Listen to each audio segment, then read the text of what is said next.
الحمد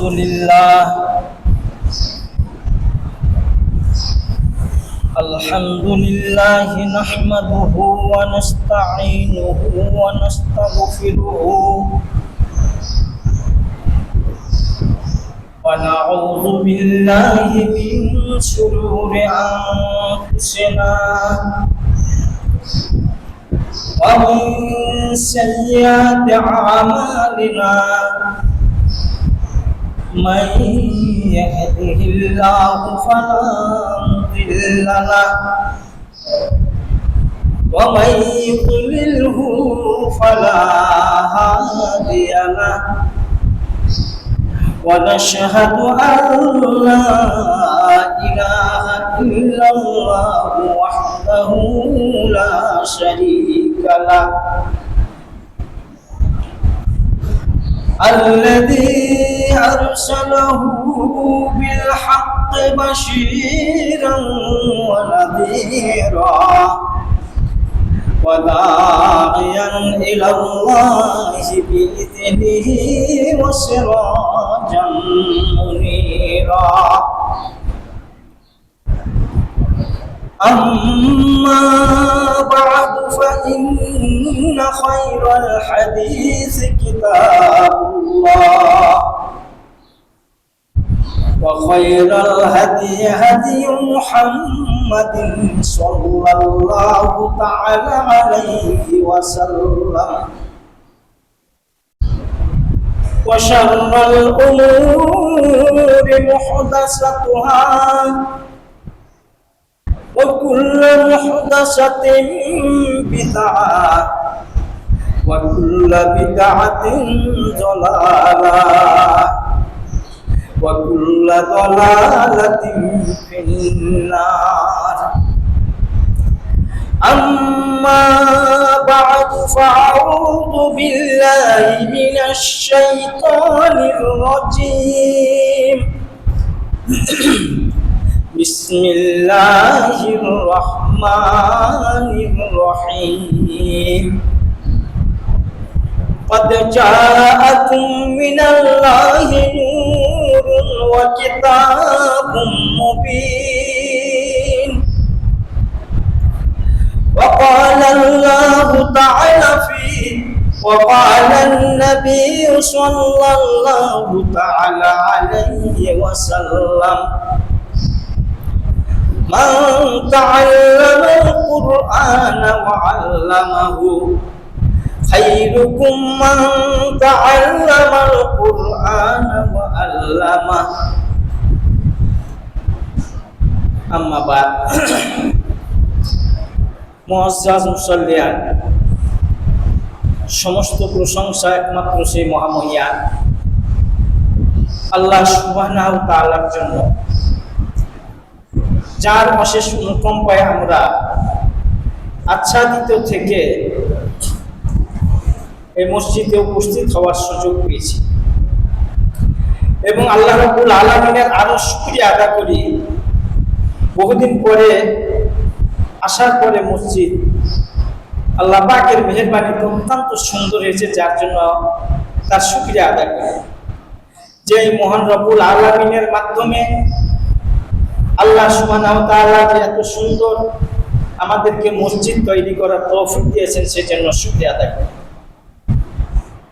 অতঃপর দুরূদ ও সালাম বর্ষিত হোক প্রিয় নবী মুহাম্মদুর রাসূলুল্লাহ সাল্লাল্লাহু আলাইহি ওয়াসাল্লাম, তার পরিবার পরিজন সহচরবৃন্দ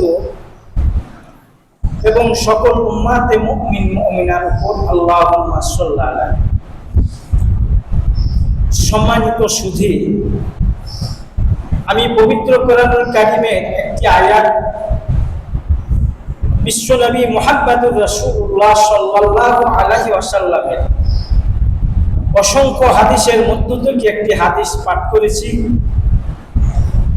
ইহাকে সামনে রেখে সংক্ষিপ্ত আকারে আজকের খুতবার ইতি টানার চেষ্টা করব। ওমা তাওফিক ইল্লা বিল্লাহ।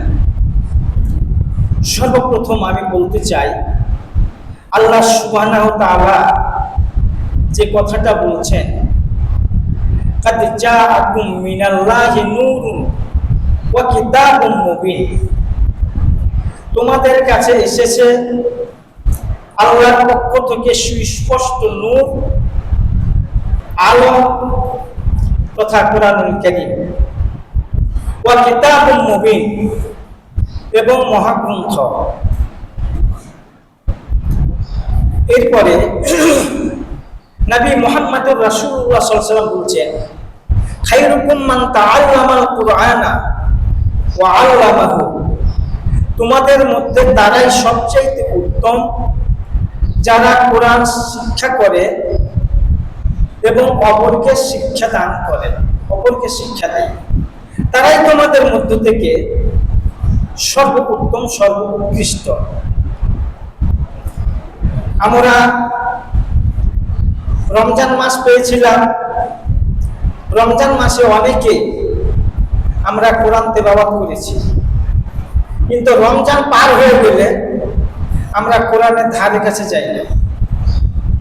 মুরব্বীরা কিছুদিন এই রমজান মাসে তেলাওয়াত করে, এরপরে জুসদানে ভরে কোরআন আবার তাকের মাঝে রেখে দেয়। আবার 1 বছর পরে যদি সুযোগ হয়, কোরআন তো এই জন্য আসে নাই।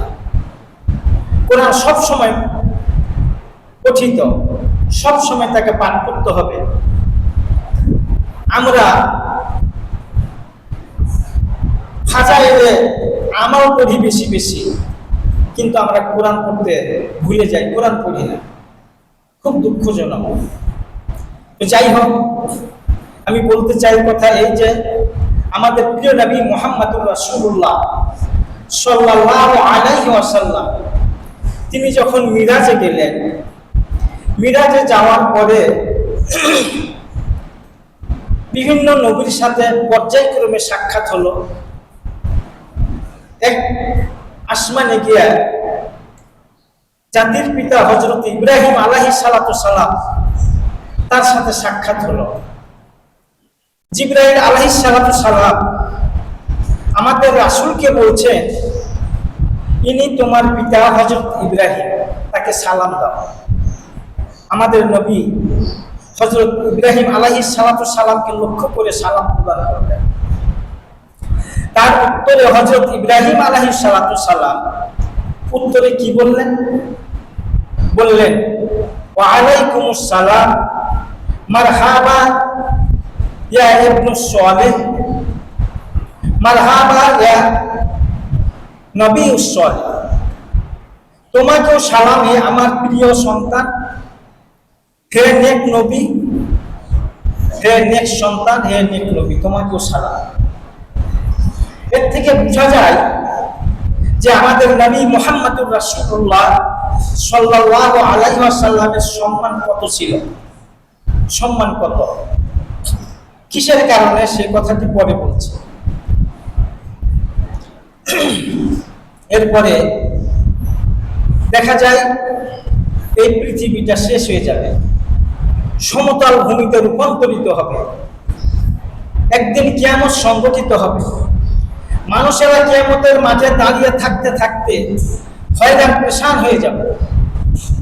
কত কোটি কোটি বছর যে সেখানে দাঁড়িয়ে থাকতে হবে তার কোনো হিসাব নেই। এক পর্যায়ে তারা দৌড়াদৌড়ি ছুটাছুটি শুরু করবে। তারা বলতে থাকবে, আমাদের প্রয়োজনে জাহান্নামে দিয়ে দেখ, কিন্তু আমাদের হিসাবটা নিয়ে নেওয়া হোক, আর সহ্য করতে পারতেছি না। কিন্তু দাঁড়িয়ে থাকার চাইতে যে জাহান্নাম যে আরো কত কঠিন এটা বুঝতেই পারে না। কিন্তু দাঁড়িয়ে থাকাটাকে খুব কঠিন মনে হয়ে গেছে। কঠিন মনে এই জন্য যে কোটি কোটি বছর দাঁড়িয়ে থাকতে হবে সেখানে। যাই হোক, এরপরে হযরত আদম আলাইহিস সালামের কাছে যাওয়া হবে। হযরত আদম বলবেন, আমার পক্ষে সম্ভব নয়, আমি পারবো না তোমাদের জন্য আল্লাহর কাছে সুপারিশ। তোমরা যাও নূহ আলাইহিস সালামের কাছে। নূহ আলাইহিস সালামের কাছে যাওয়া হবে, ঠিকই বলবেন, আমিও পারবো না, আমি একটা ভুল করেছিলাম, আমি পারবো না। এই করতে করতে সমস্ত নবীদের কাছে যাওয়া হবে, কিন্তু কেউ এ দায়িত্ব নিবে না। সবাই বলবে, আমি অপারগ, আমার পক্ষে সম্ভব নয়। সর্বশেষ আমাদের প্রিয় নবী মুহাম্মদুর রাসূলুল্লাহ সাল্লাল্লাহু আলাইহি ওয়াসাল্লামের কাছে যাওয়া হবে। বলবেন, হে আল্লাহর নবী, মুহাম্মাদুর রাসূলুল্লাহ সাল্লাল্লাহু আলাইহি ওয়াসাল্লাম, আপনি মেহেরবানি করে আমাদের জন্য একটু সুপারিশ করুন, আল্লাহর কাছে ফরিয়াদ করুন, আমাদের হিসাবটা যেন নিয়ে নেওয়া হয়। আর দাঁড়িয়ে থাকতে পারছি না। নবী মুহাম্মাদুর রাসূলুল্লাহ সাল্লাল্লাহু আলাইহি ওয়াসাল্লাম সিজদায় লুটিয়ে পড়বেন। আল্লাহ রাব্বুল আলামিন বলবেন, নবী তোমার কি হলো? তুমি মাথা উঠাও, কি চাও তুমি? আমাদের নবী বলবেন, ইয়া রাব, হে আমাদের প্রভু, আমার এই উম্মতের, তোমার এই বান্দাদের হিসাব আপনি নিয়ে নিন, কারণ তারা আর দাঁড়িয়ে থাকতে পারছে না। তখন আল্লাহ রাব্বুল আলামিন তার সুপারিশ কবুল করবেন। তখন হিসাব নিকাশ নিয়ে নেওয়া হবে। আমার কথাটি বলার উদ্দেশ্য হলো এই, আমাদের নবী তাহলে কত মর্যাদাবান, কত সম্মানিত তিনি, যে একমাত্র তিনি আল্লাহ রাব্বুল আলামিন সেই কঠিন দিনে তিনি একমাত্র আল্লাহর কাছে সুপারিশ করতে পারবেন। এটা কি কারণে তার এত সম্মান, কি জন্য তার এত মর্তবা মর্যাদা? তার কারণ হলো একটাই, সেই কারণটা হলো আল্লাহর কালাম আমাদের নবী মুহাম্মাদুর রাসূলুল্লাহ সাল্লাল্লাহু আলাইহি ওয়াসাল্লামের উপর অবতীর্ণ হয়েছে। এই কোরআনুল কারীমের কারণে আমাদের নবী মুহাম্মাদুর রাসূলুল্লাহ সাল্লাল্লাহু আলাইহি ওয়াসাল্লামের এই হলো সম্মান।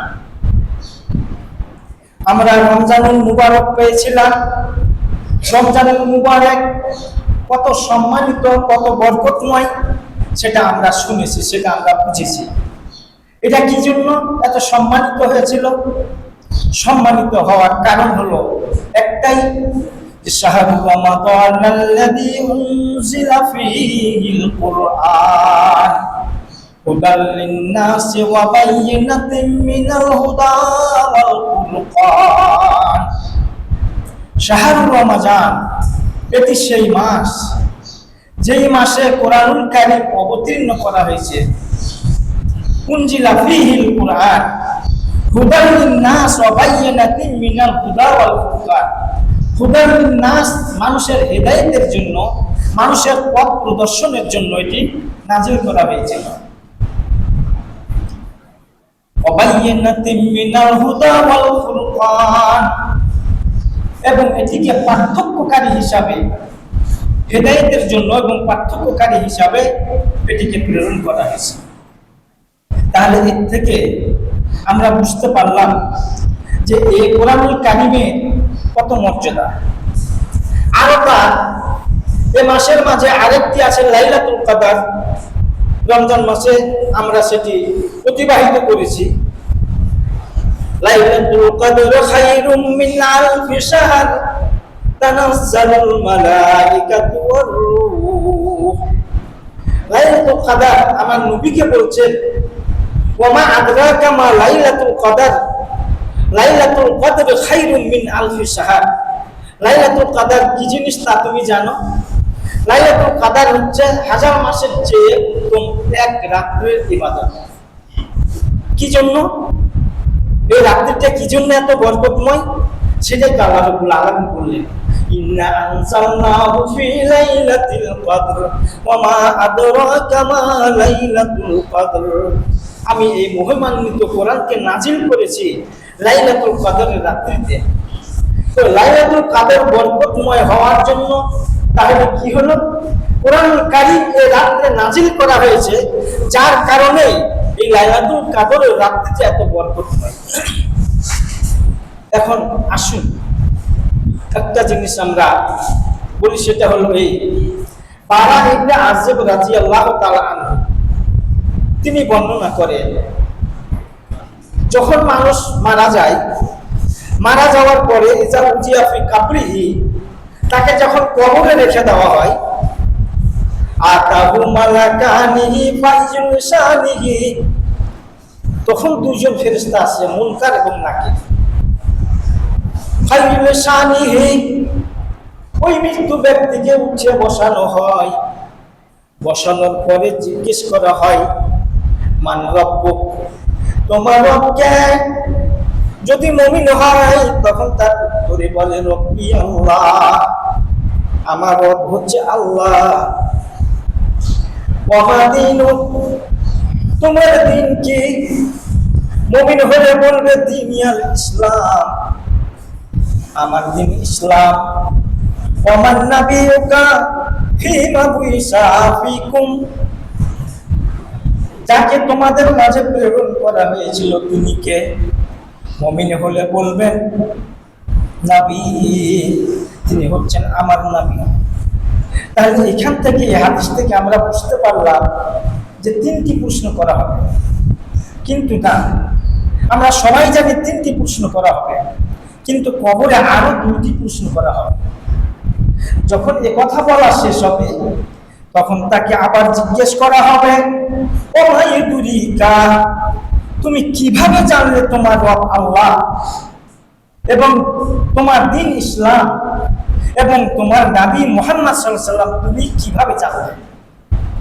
তখন সে বলবে উত্তরে, কারাতু বিকিতাবিল্লাহ, আমি আল্লাহর কিতাবে পড়েছিলাম, আমানতু বিহি, এবং আমি উহার প্রতি ঈমান এনেছিলাম, ওয়াসাদ্দাকতু বিহি, এবং আমি উহাকে বিশ্বাস স্থাপন করেছিলাম।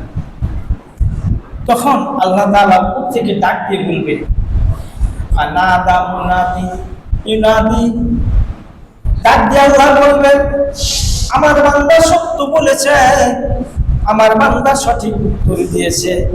ফাবরিসুহু মিনাল জান্নাহ, ফাবরিসুহু ফাবরিসুহু ফাবরিসুহু মিনাল জান্নাহ, ফাবরিসুহু মিনাল জান্নাহ, তোমরা তার কবরটাকে জান্নাতের বিছানা বিছিয়ে দাও এবং তাকে জান্নাতের পোশাক পরিধান করিয়ে দাও।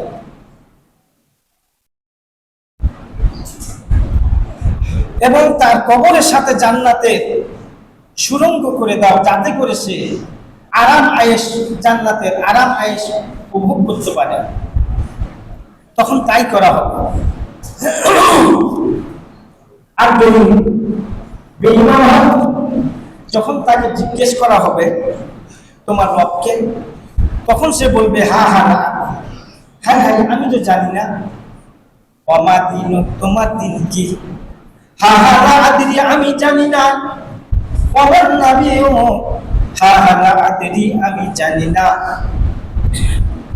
তখন ওই আহ্বানকারী আল্লাহ রাব্বুল আলামিন ফেরেশতাদেরকে লক্ষ্য করে বলবেন, কাযযাবতা, সে মিথ্যা বলেছে, অতএব তাকে জাহান্নামের বিছানা তার কবরে বিছিয়ে দাও, জাহান্নামের পোশাক তাকে পরিয়ে দাও এবং জাহান্নামের সাথে তার কবরে সংযোগ করে দাও।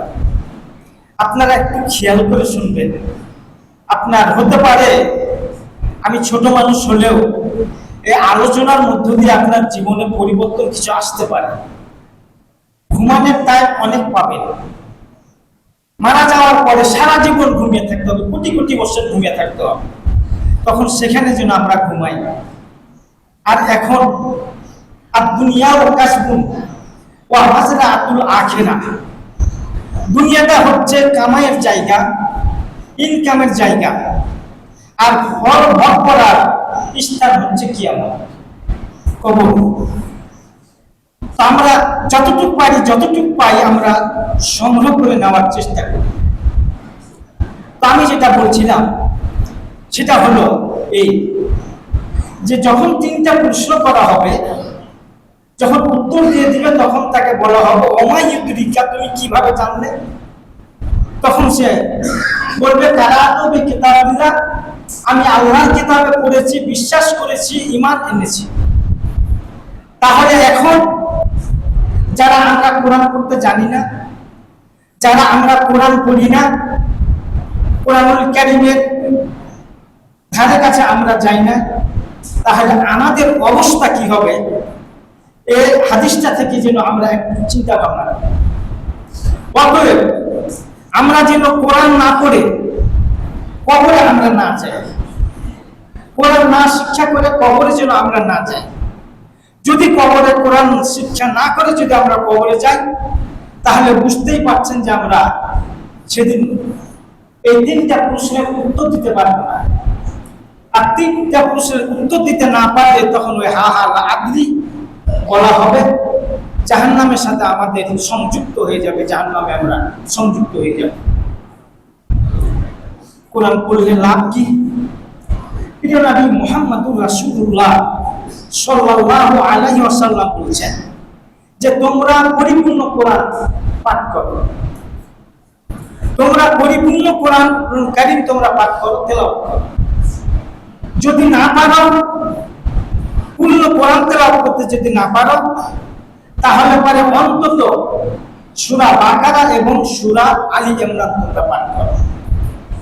তার কারণ হলো নবী মুহাম্মদুর রাসূলুল্লাহ সাল্লাল্লাহু আলাইহি ওয়াসাল্লাম বলেছেন ফা আখাযাহা বারাকা ওয়া ইন্না তারকাহা খাসারা। যারা এই সূরা বাকারা এবং আলী ইমরানকে গ্রহণ করলো তারা পৃথিবীর পূর্ণ ভান্ডার, রহমতের ভান্ডার, বরকতের ভান্ডার তারা আয়ত্ত করে নিল, তারা কামাই করে নিল। আর যারা ইহাকে ছেড়ে দিল ফাইন্নাহা তারাকা খাসারা, আর যারা ইহাকে বর্জন করলো, ছেড়ে দিল, তারা ক্ষতিগ্রস্ত হয়ে গেল। তাহলে তারা ধ্বংস হয়ে গেল, ক্ষতিগ্রস্ত হয়ে গেল।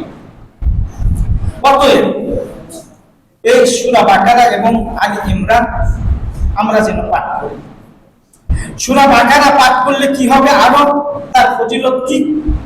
সেটা হলো এই যে ঘরের মাঝে সূরা বাকারা তেলাওয়াত করা হয়, সে ঘরে কোনো শয়তান বসবাস করতে পারে না, শয়তান থাকতে পারে না। আর এরপরে প্রিয় নবী মুহাম্মদুর রাসূলুল্লাহ সাল্লাল্লাহু আলাইহি ওয়াসাল্লাম একদিন মসজিদে নববীতে বসে আছেন, সাথে আসেন জিবরাইল আলাইহিস সালাতু সালাম, তিনি সাথে আছেন। এবার হঠাৎ করে একটা বিকট আওয়াজ হলো। এই আওয়াজ হওয়ার সাথে সাথে হযরত জিবরাইল আলাইহিস সালাতু সালাম উপর দিকে চাইলেন। চাওয়ার পরে বলছেন, নবী মুহাম্মদুর রাসূলুল্লাহ সাল্লাল্লাহু আলাইহি ওয়াসাল্লাম বলছেন, আসমানের একটি দরজা খোলা হলো। এই দরজাটা ইতিপূর্বে কোনোদিন খোলা হয় না, আজকেই প্রথম এই দরজাটা খোলা হলো আসমানে। এরপর দেখা গেল সেই দরজা দিয়ে একজন নতুন ফেরেশতা অবতীর্ণ হলো। একজন নতুন ফেরেশতা আসলেন, নবী মুহাম্মদুর রাসূলুল্লাহ সাল্লাল্লাহু আলাইহি ওয়াসাল্লামের কাছে উপস্থিত হলেন। এখানে আসার পরে তিনি বলছেন, আপনি সুসংবাদ গ্রহণ করুন। বলছেন যে আপনাকে দুইটি নূর দান করা হয়েছে, দুইটি নূর দান করা হলো। ইতিপূর্বে কোন নবীকে এই নূর দান করা হয়নি। সেই দুটি নূর কি? সূরা ফাতিহা এবং সূরা বাকারার শেষের দুটি আয়াত, আমানার রাসূলু বিমা উনজিলা ইলাইহি মির রাব্বিহি ওয়াল মুমিনুন কুল্লুন আমানা বিল্লাহি ওয়া মালাইকাতিহি ওয়া কুতুবিহি ওয়া রুসুলিহি।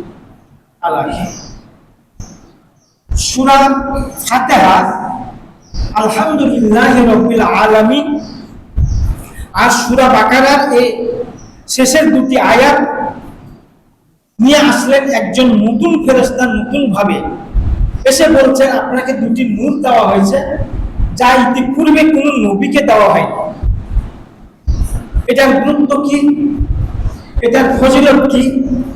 প্রিয় নবী মুহাম্মদুর রাসূলুল্লাহ সাল্লাল্লাহু আলাইহি ওয়াসাল্লাম বলছেন, সূরা ফাতিহা এবং সূরা বাকারার এই শেষের দুটি আয়াত এর যে কোনো একটি অক্ষর পড়ে যদি কোনো বান্দা আল্লাহর কাছে কিছু চায়, তাহলে তাকে তা দেওয়া হয়। সূরা ফাতিহার যে কোনো একটি অক্ষর, সূরা বাকারার শেষের দুটি আয়াতের যে কোনো একটি অক্ষর পড়ে যদি আল্লাহর কাছে কিছু চাওয়া হয়, তাহলে আল্লাহ তাআলা সেটি তাকে দিয়ে দেন। কত বরকতপূর্ণ! আমাদেরকে আল্লাহ এটি দান করেছিল। এটি আপনি পাবেন মুসলিম শরীফের 806 নম্বর হাদিসে। তো এই বরকত আমাদেরকে আল্লাহ রাব্বুল আলামিন দান করেছে। এবং সূরা ফাতিহার ব্যাপারে আল্লাহর নবী মুহাম্মদুর রাসূলুল্লাহ সাল্লাল্লাহু আলাইহি ওয়াসাল্লাম বলছেন, যখন কোনো বান্দা নামাজের মাঝে সূরা ফাতিহা পড়ে, যখন বলে আলহামদুলিল্লাহি রাব্বিল আলামিন, তখন আল্লাহ বলেন বান্দা আমার প্রশংসা করছে। এরপরে যখন বলে আর রহমানির রহিম, যখন এই আর রহমানির রহিম পড়ে, তখন আল্লাহ ফেরেশতাদেরকে বলেন আমার বান্দা আমার গুণকীর্তন করছে। যখন বলেন মালিক ইয়াউমিদ্দিন, তখন আল্লাহ বলেন ফেরেশতাদেরকে আমার বান্দা আমার গুরুত্ব ঘোষণা করছেন। ইয়াকা না'বুদু ওয়া ইয়াকা নাস্তাঈন, আর যখন পড়ে ইয়াকা না'বুদু ওয়া ইয়াকা নাস্তাঈন, তখন আল্লাহ বলেন এটি হলো আমার বান্দা আর আমার মাঝে অর্ধেক অর্ধেক, আমার মাঝে আর আমার বান্দার মাঝে অর্ধেক অর্ধেক। অর্ধেক অর্ধেক কি? আমার বান্দা এটি পড়ে আমার কাছে যা চাইবে আমি তাকে তাই দান করব। ইহদিনাস সিরাতাল কি ইয়াকা না'বুদু ওয়া ইয়াকা নাস্তাঈন, এখানে কি বলছে? আমি একমাত্র তোমারই ইবাদত করি আর তোমারই সাহায্য কামনা করি, সাহায্য চাই। তো যার কারণে আল্লাহ বলছেন এটি আমার বান্দা এবং আমার মাঝে অর্ধেক অর্ধেক, অর্থাৎ আমার বান্দা যা চাই আমি তাকে তাই দিয়ে দিই। এরপরে যখন বলেন ইহদিনাস সিরাতাল মুস্তাকিম সিরাতাল লাযিনা আন'আমতা আলাইহিম গায়রিল মাগদুবি আলাইহিম ওয়ালাদ-দাল্লিন। যাই হোক, এই সূরা ফাতিহার কিছু গুরুত্বপূর্ণ নসিহত শুনলাম। এরপরে এই সূরা আরো কিছু গুরুত্ব আছে, আপনারা অনেকে জানেন। আব্দুল্লাহ ইবনে আব্বাস রাদিয়াল্লাহু তাআলা আনহু তিনি বর্ণনা করছেন যে আমরা একবার কোন এক সফরে গেলাম। সফরে যাওয়ার পরে এক জায়গাতে অবতরণ করলাম, এক জায়গাতে নামলাম। তো নামার পরে এখানে বিভিন্ন ভাবে এসেছে কি যে কোনো গ্রামে গেছিলেন খাবারের জন্য, তারা খাবার দেয়নি। এটা কতটুকু সহি তা আমার তাহকিকের মধ্যে আসে নাই, তবে সহি সূত্র মতে যতটুকু এসেছে তা হলো এই যে একজন মেয়ে ওই গ্রাম থেকে আসলেন এই কাফেলার কাছে এসে তিনি এই কাফেলাকে বলছেন, সাহাবীদেরকে বলছেন, তোমাদের মাঝে কি এমন কোন ব্যক্তি আছে আমাদের গ্রামের প্রতিনিধি সর্দারকে সাপে কামড়িয়েছে, তাকে কেউ ঝাড়ফুঁক করতে পারবে এমন কেউ আছে? এ কথা শোনার পরে একজন সাধারণ সাহাবী তিনি তার পিছনে পিছনে ওই মেয়েদের পিছনে পিছনে চলে গেল। পিছনে পিছনে যাওয়ার পরে সূরা ফাতিহা পড়ে তাকে ফু দিলেন। সূরা ফাতিহা পড়ে যেখানে সাপে কেটেছে সেখানে থুথু দিলেন, ফু দিলেন। লোকটা ভালো হয়ে গেল, বিষ নেমে গেল। যখন লোকটা সুস্থ হয়ে গেল, তিনি খুশি হয়ে এই সাহাবীকে 30টা বকরি উপহার দিলেন, বকরি নিয়ে আসলেন এবং এই সমস্ত সাহাবীদেরকে তৃপ্তি সহকারে তাদের সকলকে দুধ পান করালেন। এখন 30টা বকরি যে তিনি পেলেন উপহার, সাহাবীদের কাছে যখন নিয়ে আসা হলো, সাহাবীরা বলছে আমরা তো জানি একজন সাধারণ সাহাবী, তিনি তো তেমন ঝাড়ফুঁক জানে না, তো কেমনে কি হলো? তো তাকে সবাই উদ্গ্রীব হয়ে জিজ্ঞেস করছে তুমি কি ঝাড়ফুঁক জানো? তো বলছে আমি উম্মুল কিতাব পড়ে আমি ফু দিয়েছিলাম।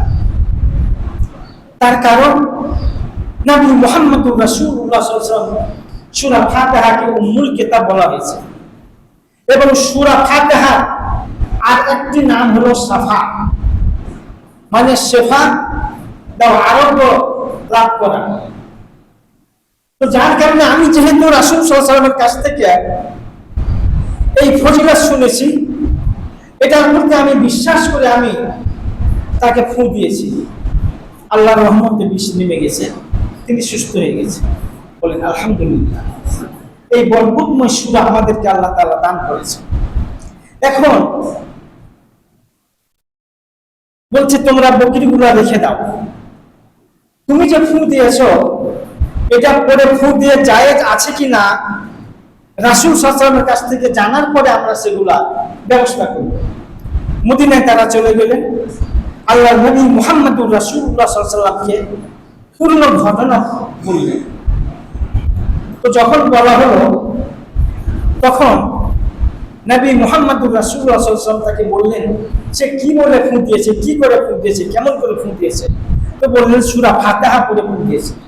তখন নবী মুহাম্মদুর রাসূলুল্লাহ সাল্লাল্লাহু আলাইহি ওয়াসাল্লাম বললেন যে তাহলে তোমরা এই বকরিগুলা তোমরা ভাগ করে নাও, আর তোমাদের সাথে আমারও একটা অংশ রেখে। বলেন আলহামদুলিল্লাহ।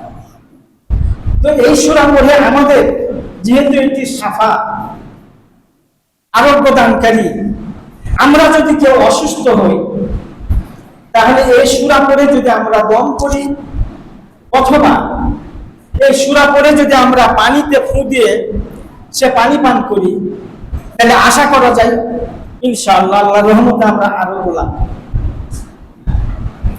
এই হচ্ছে সূরা ফাতিহার ফজিলত।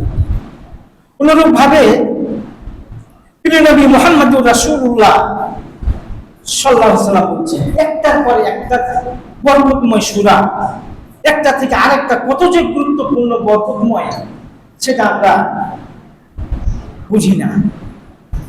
আল্লাহ নবী মুহাম্মদুর রাসূলুল্লাহ সাল্লাল্লাহু আলাইহি ওয়াসাল্লাম একদিন হুজরা থেকে বের হয়ে সাহাবীদেরকে বললেন তোমরা সবাই সমবেত হও, একত্রিত হও, আমি তোমাদের কোরআনের 1/3 অংশ পাঠ করে আমি তোমাদেরকে শোনাব। সাহাবীরা আসতে লাগলেন, ভিড় জমে গেল। এক সময় নবী মুহাম্মদুর রাসূলুল্লাহ সাল্লাল্লাহু আলাইহি ওয়াসাল্লাম তিনি বের হয়ে আসলেন হুজরা থেকে। তিনি এসে বললেন বিসমিল্লাহির রহমানির রহিম, কুল হুয়াল্লাহু আহাদ আল্লাহুস সামাদ লাম ইয়ালিদ ওয়া লাম ইউলাদ ওয়া লাম ইয়াকুল লাহু কুফুয়ান আহাদ। সূরা ইখলাস। তিনি এটি পড়ে আবার তিনি হুজরা চলে গেলেন। সাহাবীরা এখনো ভিড় জমাইতেছে, আরো সাহাবীরা দূর দূরান্ত থেকে এটি জানার পরে আরো আসতেছে। এবার রাসূল সাল্লাল্লাহু আলাইহি ওয়াসাল্লাম বের হয়ে আসে, বললেন যে কি ব্যাপার তোমরা এখনো ভিড় করছো যে তোমরা? সাহাবীরা বলছেন ইয়া রাসূলুল্লাহ, আপনি না বলেছেন কোরআনুল কারীমে আমাদেরকে 1/3 অংশ পাঠ করে শোনাবেন? আল্লাহ রাসূল হেসে দিলেন। আল্লাহ রাসূল বললেন সাহাবীরা আমার, আমি কি তোমাদেরকে সূরা ইখলাস পাঠ করে শোনাইনি? আল্লাহ রাসূল বলেন কেউ যদি সূরা ইখলাস যদি একবার পাঠ করে তাহলে 1/3 অংশ পাঠ করার সমপরিমাণ সওয়াব পেয়ে যাবে। নবী মুহাম্মদুর রাসূলুল্লাহ সাল্লাল্লাহু আলাইহি ওয়াসাল্লাম বলেন কেউ যদি 3 বার এই সূরা পাঠ করে তাহলে পারে কোরআনুল কারীম 1 খতম পাঠ করার সমপরিমাণ সওয়াব পেয়ে যাবে। বলুন আলহামদুলিল্লাহ। কত বরকত আমাদেরকে আল্লাহ দান করেছে, আমরা সুযোগ পাই না কোরআন তেলাওয়াত করার। আমরা যারা হাজার চেষ্টা করেও যারা এই কোরআনুল কারীমকে আমরা শিখতে পারি না, তারা যেন অন্তত এই সূরা ইখলাসকে আমরা বারবার পাঠ করার চেষ্টা করি। আজকে আমরা একটি বাড়ি বানানোর জন্য কত প্রেসার। আমার যদি একটা ভালো সুন্দর একটা আমি বাড়ি করতে পারতাম, আমার যদি একটা গাড়ি থাকতো তাহলে কতই না ভালো হতো। মাথার ঘাম পায়ে ফেলে একটা বাড়ি বানানোর জন্য আপ্রাণ চেষ্টা করি, কত তাতে পরিশ্রম হয়, ইটা লাগে, বালু লাগে, মিস্ত্রি লাগে, খরচ লাগে, দেখাশোনা করা লাগে। তারপরে হয়তো বেশ কিছুদিন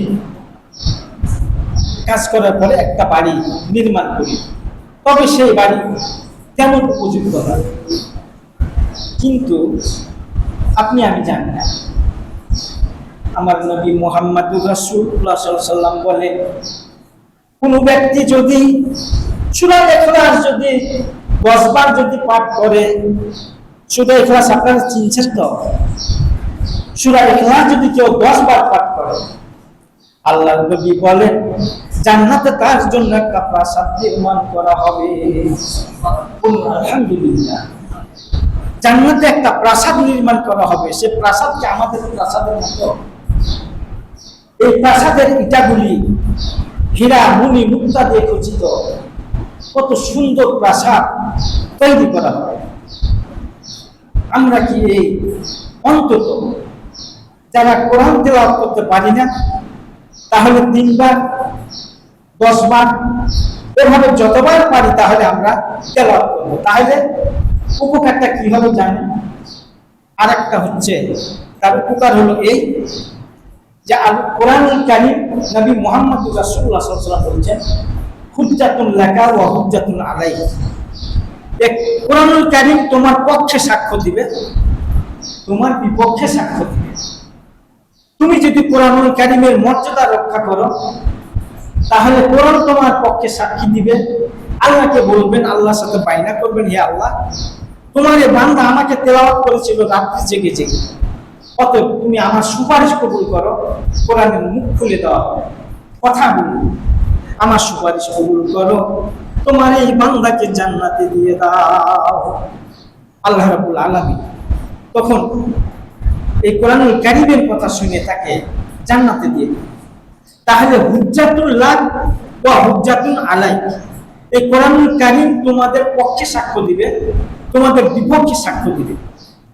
তো যাতে করে কোরআনুল কারীম আমাদের বিপক্ষে সাক্ষ্য না দেয়, সেজন্য আমরা আপনার চেষ্টা করি। আমরা জীবনে বেঁচে থাকতে যে কোনো মূল্য হোক কোরআনুল কারীম তেলাওয়াত যেন আমরা শিখে দিই, যেভাবেই হোক। আজকাল দেখা যায় ইউটিউবে বা ওই যে কম্পিউটারে, মোবাইলে বিশুদ্ধভাবে তেলাওয়াত শিক্ষা দেয়। আলেফ বা থেকে শুরু করে আপনি নিজে একটু চেষ্টা করলে আপনি অল্প দিনের মধ্যে শিখে নিতে পারবেন। কোরআন শিখে নিন, আপনার জন্য উপকার হবে, আপনার জন্য কল্যাণ বয়ে নিয়ে আসবে। কিয়ামতের দিন আমি বলছিলাম, এই যে এই সূরা বাকারা এবং আলী ইমরান এর ফজিলত বলছিলাম, এই দুটি সূরা আল্লাহর সাথে ঝগড়া করবে, তানাজা ঝগড়া করবে। দুটো সূরা আল্লাহকে বলবে, আল্লাহ তোমার এই বান্দাকে জান্নাতে দিয়ে দাও। আল্লাহ বলবেন, না, জান্নাতে দিয়ে দাও। আল্লাহ তুমি জান্নাতে দিয়ে দাও, আমাদের সুপারিশ কবুল করো। এক পর্যায়ে তাদের সুপারিশ কবুল করা হবে। সূরা বাকারা আলী ইমরানের সুপারিশ কবুল করা হবে, ওই বান্দাকে জান্নাতে দিয়ে দেওয়া হবে। আলহামদুলিল্লাহ। যতই আমরা শুনি ততই দেখি কোরআনের ফজিলত। নবী মুহাম্মদুর রাসূলুল্লাহ সাল্লাল্লাহু আলাইহি ওয়াসাল্লাম বলেছেন, কেউ যদি ভালোভাবে উযু করে রাতে ঘুমানোর সময় সূরা মুলক তেলাওয়াত করে। সূরা মুলক কোনটা আমরা জানি? সূরা মুলক হলো বিসমিল্লাহির রহমানির রহিম, তাবারাকাল্লাযী বিয়াদিহিল মুলক ওয়া হুয়া আলা কুল্লি শাইইন কাদির। এই সূরা সারা সূরা আয়াত, আমাদের নবী বলছেন 30টা আয়াত। এই 30টা আয়াত যদি কেউ ভালোভাবে উযু করে, এই 30টা আয়াত পড়ে যদি কেউ ঘুমায়, শুয়ে যায়, কিভাবে শুবে? শোয়ার সময় বলবে, আল্লাহুম্মা বিসমিকা আমুতু ওয়া আহইয়া। এই দোয়া পড়ে ডান কাঁধে হাত লাগিয়ে শুবে। আল্লাহুম্মা বিসমিকা, আল্লাহুম্মা বিইসমি রাব্বি ওয়াজাতু জামবি ওয়া বিকা আরফাউহু। এই দোয়া পড়তে পারবে। এরপরে আয়াতুল কুরসি পাঠ করবে এরপরে সূরা ইখলাস, সূরা ফালাক, সূরা নাস তিনবার পাঠ করবে। তিনবার পাঠ করে এই তিনটা সূরা একসাথে তিনবার পাঠ করে একটু হালকা থুথুর মতো দিয়ে এভাবে মাসা করবে। মাসা করার পরে তিনবার মাসা করবে, এরপরে শুয়ে পড়বে। এরপরে আয়াতুল কুরসি একবার পাঠ করবে। আয়াতুল কুরসি সম্পর্কে নবী মুহাম্মদ রাসূলুল্লাহ সাল্লাল্লাহু আলাইহি ওয়াসাল্লাম বলেছেন, কেউ যদি আয়াতুল কুরসি যদি পাঠ করে শোয় তাহলে তার সাথে একজন ফেরেশতা শুয়ে থাকে এবং তাকে ফেরেশতারা পাহারা দিয়ে থাকে, তার যাতে কোনো রকমের কোনো ক্ষতি না হয়, দুনিয়াতে কোনো ক্ষতি, আখিরাতে কোনো ক্ষতি, তার কোনো ধন সম্পদ যেন চুরি না হয়ে যায়। আপনারা এই ঘটনা একটা শুনেছেন রমজান মাসে আবু হুরায়রা রাদিয়াল্লাহু তাআলা আনহু তিনি বলছেন যে আমাকে একবার রমজান মাসে কিছু গনিমতের মাল এসেছিল, সেগুলা পাহারা দেওয়ার জন্য আমাকে নিযুক্ত করা হলো। আমি মালগুলো পাহারা দিচ্ছিলাম, একটু খেয়াল করে শুনুন, আমি পাহারা দিচ্ছিলাম। এমন সময় দেখা যায় আমি দেখতে পেলাম একজন মানুষ এসে, চোর এসে আমার সেই মালগুলোকে একটা চাদরে ভরে আরম্ভ করে দিল। আমি দৌড়িয়ে গিয়ে তাকে ধরে ফেললাম।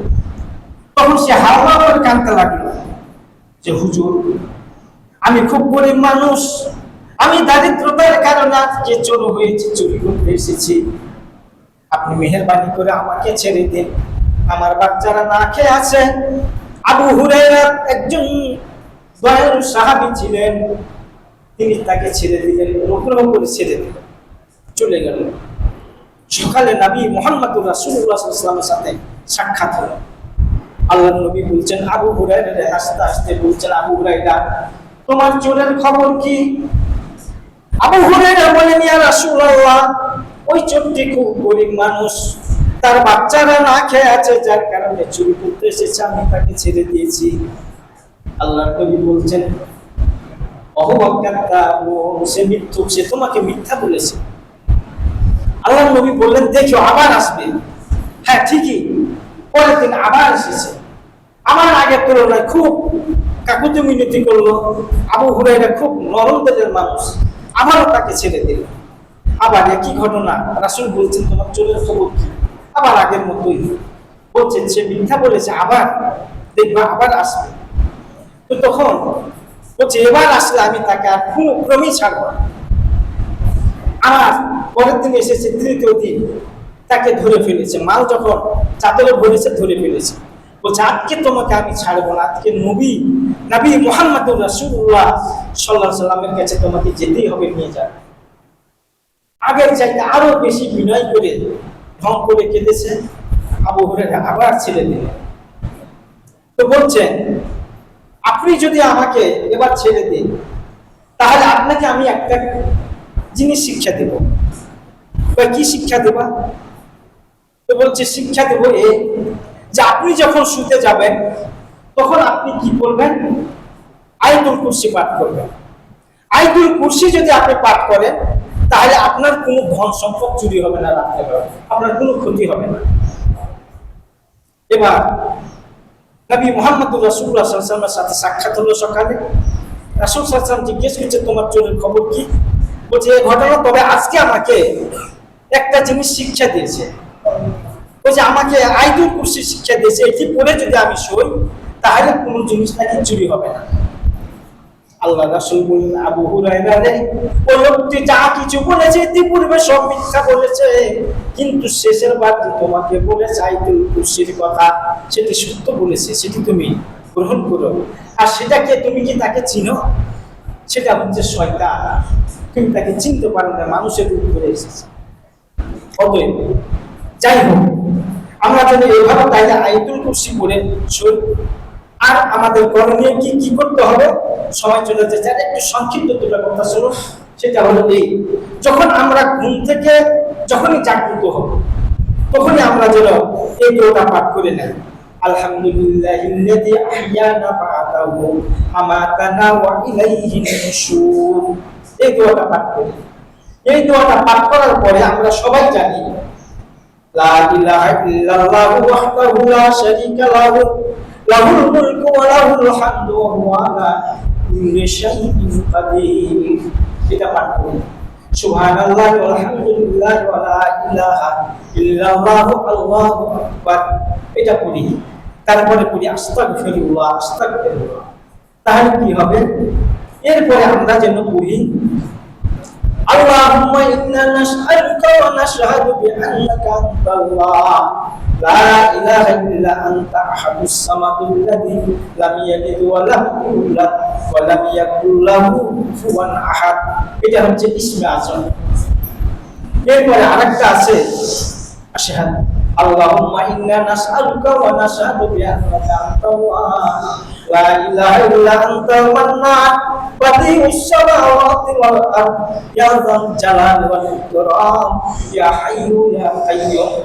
এটা কি বলে, এটা যদি না পারি তাহলে আমরা সবাই যেটা পারি সেটা হলো কি লা ইলাহা ইল্লা আনতা সুবহানাকা ইন্নী কুনতু মিনাজ জালিমিন। এটা ইসমে আযম। ইয়া হাইয়্যু ইয়া কাইয়্যুম বিরহমাতিকা নাস্তাগীস, এটা ইসমে আযম। আমরা এই চারটির মধ্যে থেকে যেটা পারবো সেটা আমরা পড়ে নিই ঘুম থেকে চারটে পড়ার পর।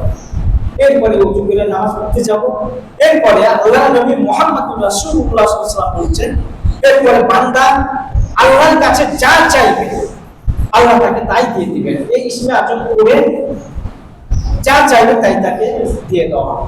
বলুন আলহামদুলিল্লাহ। আলহামদুলিল্লাহ। আল্লাহ রাব্বুল আলামিন যেন আমাদেরকে এই আমলগুলো করার তৌফিক দান করেন। ওয়াকুলু কাওলি হাযা আস্তাগফিরুল্লাহ লানা ওয়া লাকুম ওয়া সাইয়্যিদুল মুসলিমিন। বারাকাল্লাহু লানা ওয়া লাকুম ফিল কুরআনিল মাজিদ ওয়া তাআলা জাওয়াবুল কারীম।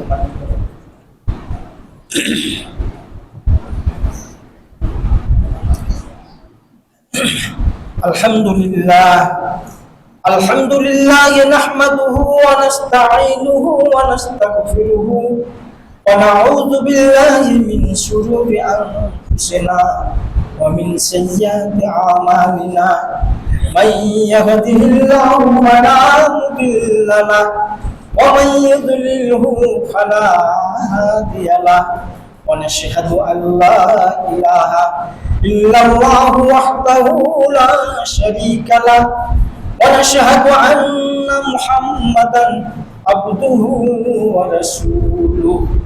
أما بعد فأعوذ بالله من الشيطان الرجيم. يا أيها الذين آمنوا صلوا عليه وسلموا تسليما.